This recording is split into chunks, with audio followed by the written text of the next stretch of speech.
Hi everyone, it's Gary. Welcome to the weekend update. I thought I'd just start out by looking at euro dollar.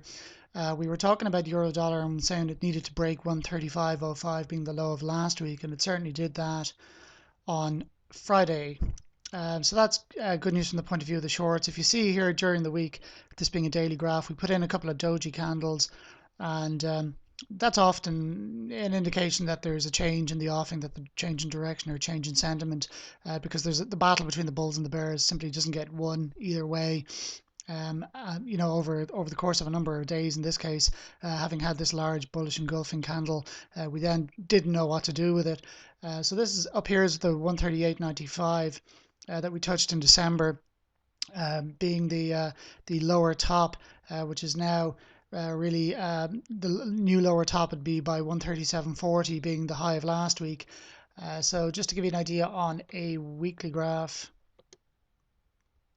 and just to go back a little bit in history, because this is the descending series of lower highs all the way back to 2008.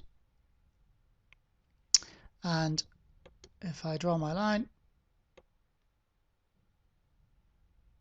and that's where we touched in December, the week ending December 22nd. So now that we've broken 135.05, we have this lower top now by 137.40, lower again than the 138.95, and our target being 132.95 now on the low side. Followed by another lower high and another lower low and so on, and this trend is projected to continue now as it has been doing since 2008, and the lower end of this range really is in around the 120s that we touched in 2010 and 2013, and I suppose we got close in 2008. So we can see we're forming this triangle, but that's way into the future. 132.95 is the immediate target, I suppose, to the downside, and only above 137.40 give reason for pause, but the dollar strength story does seem to be intact. So speaking of the dollar strength story, we look at dollar yen again, which was also very interesting last week, and if I can get that, here we are. So yeah, also very interesting last week. There's our large push up towards the end of 2012 into 2013, followed by our flag or pennant which took most of 2013 to form, and then projecting from this large up move in 2012 to 2013, we project again upwards to 110 to 112 dollar yen. We liked that idea. We were looking at it back in December, but we were waiting for this pull in because we didn't like this 500 pip upside, but potentially a 500 pip downside as well. So now we're coming down into this triangular resistance turn support, and also if you see on a daily chart, we're at the 200 period moving average as well, which held in October twice and in November, and here we are again now. So that's dollar yen, and let me have a look at we look at Aussie New Zealand dollar as well. Actually, do you know what, I'll start looking at dollar CAD first, because that had a big move too. And here's the daily chart. This is Friday's price action, up past it kissed 112 and up through it really, into 112. 23 to 25, just after GDP numbers at 1:30 GMT on Friday, and then we push lower. And it would have been much more useful from the point of view of the bears, for example, if we had finished on a shooting star candle, with the body of the candle being here with almost no shadow or no shadow at all. It had certainly set ourselves up for maybe a more of a move to the downside, or at least give us more conviction. It is still technically overbought, 71, even after Friday's price action, 71 RSI. There is likely to be more of a pullback in the course of the coming days. I probably won't try and short that. I'll let you know on Twitter if I am, but it really is against the trend. The trend is for dollar strength and for Canadian weakness, and for commodity currencies of all types weakness. We talked about the New Zealand dollar during the week, for example, and the Aussie dollar, which is weakening significantly and has done. But you know, I did play this on Friday, but not through this instrument.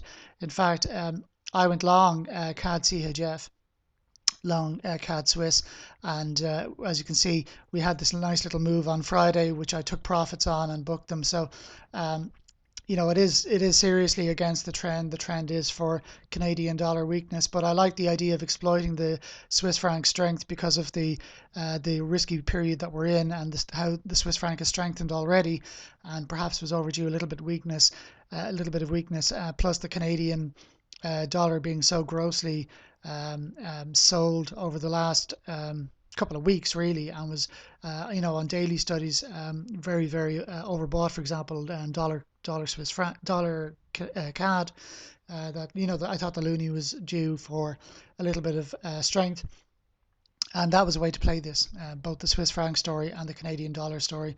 Plus, of course, we were just coming off RSI 30 on this market itself, on CAD CHF. So that is Canadian, and that's what's been happening there. And we'll have more of that next week. I'm sure there'll be a lot more opportunities to make some money on the Canadian dollar next week, or the commodity currencies, specifically New Zealand dollar. I think there might be some good opportunities next week. The other thing I suppose I wanted to show you as well, which I'm still long and it's making money, is the Aussie dollar, New Zealand dollar. It's up at 108.17 there now. I'm looking for, if we take this time frame to a weekly, I'm looking for a move above 108.60, which would be a nice move, and it'd take out this candle, the candle ending January 12th. For another push higher. I like this story because the Aussie dollar has weakened so much now over the past couple of months, and the New Zealand dollar, which is also a commodity currency, has not. And that, I think, is well overdue now. Some weaker price action, and as you can see from a technical point of view, we've been down in the 104 to 106 since 1996, 2003, 2005, 2006, 2009, and every time it goes down here, or at least up to now, it has rallied 3, 4, 500 points, sometimes 1,000 pips, sometimes, as you can see here and here, 3,000 pips, so and more. So, you know, I think it's a compelling setup. That's why I'm long. I think there's much more money to be made in this, and you know, you'd be looking at I think any reasonable person would be looking for 112 to 113, perhaps more. That's almost the minimum of what we've done on any of these other occasions where we've been down here.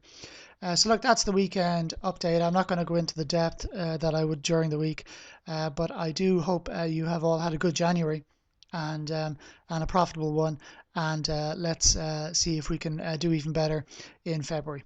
That is it. Take care and be careful.